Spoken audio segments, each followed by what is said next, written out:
The challenge of information overload is familiar to everybody, an endless stream of content and news that obscures what truly matters. According to Ukkraniskya Pravda, a similar issue arises in modern warfare. In the past, militaries had to operate with scarce intelligence about enemies positioned even kilometers away.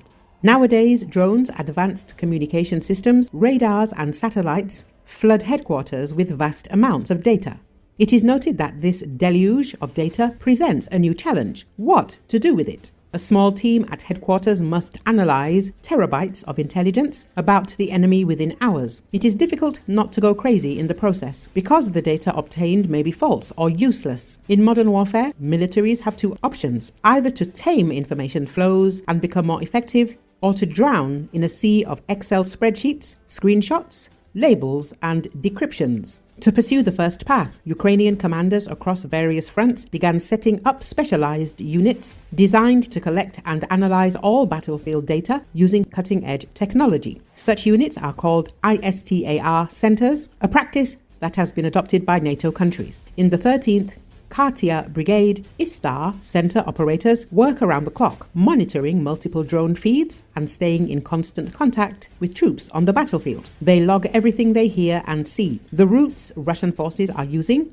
what kind of equipment is located nearby, and the frequencies on which drones operate. Analysts then piece this data together to provide headquarters with a comprehensive picture of the battlefield. Suppose they need to respond to Russian movements immediately. In that case, operators can call in first-person view drones or artillery in minutes and watch in real time as the Russians are obliterated. Not all units have a fully operational ISTAR system yet. However, its implementation is a real opportunity for Ukraine to boost battlefield efficiency, deliver more blows to Russian forces with fewer resources, and protect the lives of its soldiers. The newly introduced ISTAR system helps the brigade create a comprehensive picture of the battlefield. ISTAR stands for Intelligence, Surveillance, Target Acquisition and Reconnaissance. ISTAR centers can operate at various levels of command: battalion, brigade, or operational and tactical groups. Each level has its own degree of autonomy, area of responsibility, and priorities. Ideally, the centers should communicate with each other, coordinate actions, share data from their sources, and use their own means to help deliver strikes on the Russians. This being said, each unit can technically build its ISTAR system differently. The most proactive brigades even develop their own analytical software. ISTAR is like a religion. There's one Bible, but everyone interprets it in their own way, explains Bit from Kharkiv's headquarters told Ukkraniskya Pravda.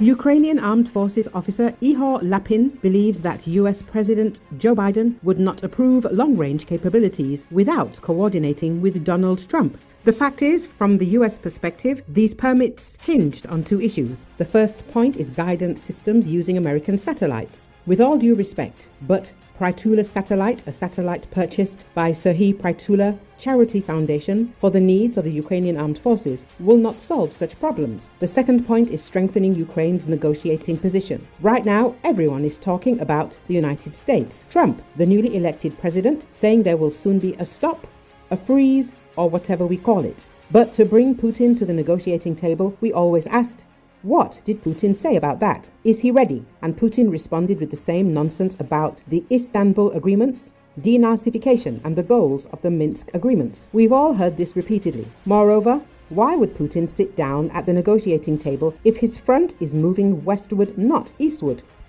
There are two things that could put him in a bind. Either if the front were moving east and we were advancing, that's one scenario, or the second is if Russia's economy were collapsing, or if internal processes, like the struggle of enslaved peoples inside, led to the breakup of Russia. Then, of course, we would be worried about something, he said on Espresso TV. According to Ihor Lapin, the Western partners have strengthened Ukraine's negotiating position with this decision. The issue is to provide Ukraine with capabilities, and how much we will use them is a different question. So to speak, instead of us, our Western partners, the Americans, have strengthened our negotiating position. This is the only algorithm that can substantiate the fact that somehow pressure will be put on Putin. It's by having certain weapons that we can assert that we too have a strong position. I'm not going to praise or criticize the president's speech in Parliament right now, but he also talked about 3,000 missiles and 30,000 long-range drones. But this will all happen someday, if the money is not stolen, the officer said. The military officer noted that despite the election cries, it is important for Americans to set up their successor. But as for Trump's statement that he will come to office and almost immediately call for a ceasefire, he needs to have some argument for that. That's why I don't think Biden made this statement and granted this authorization without first agreeing on a position with Trump, with whom they met the day before. I emphasize for a smooth transfer of power. You see, political statements and election rhetoric are one thing, but for America, above all, it is its own national interest. This is a very important matter for them, not to set up their successor, because again, America is above all, not Ukraine. So I believe this was agreed upon, he said.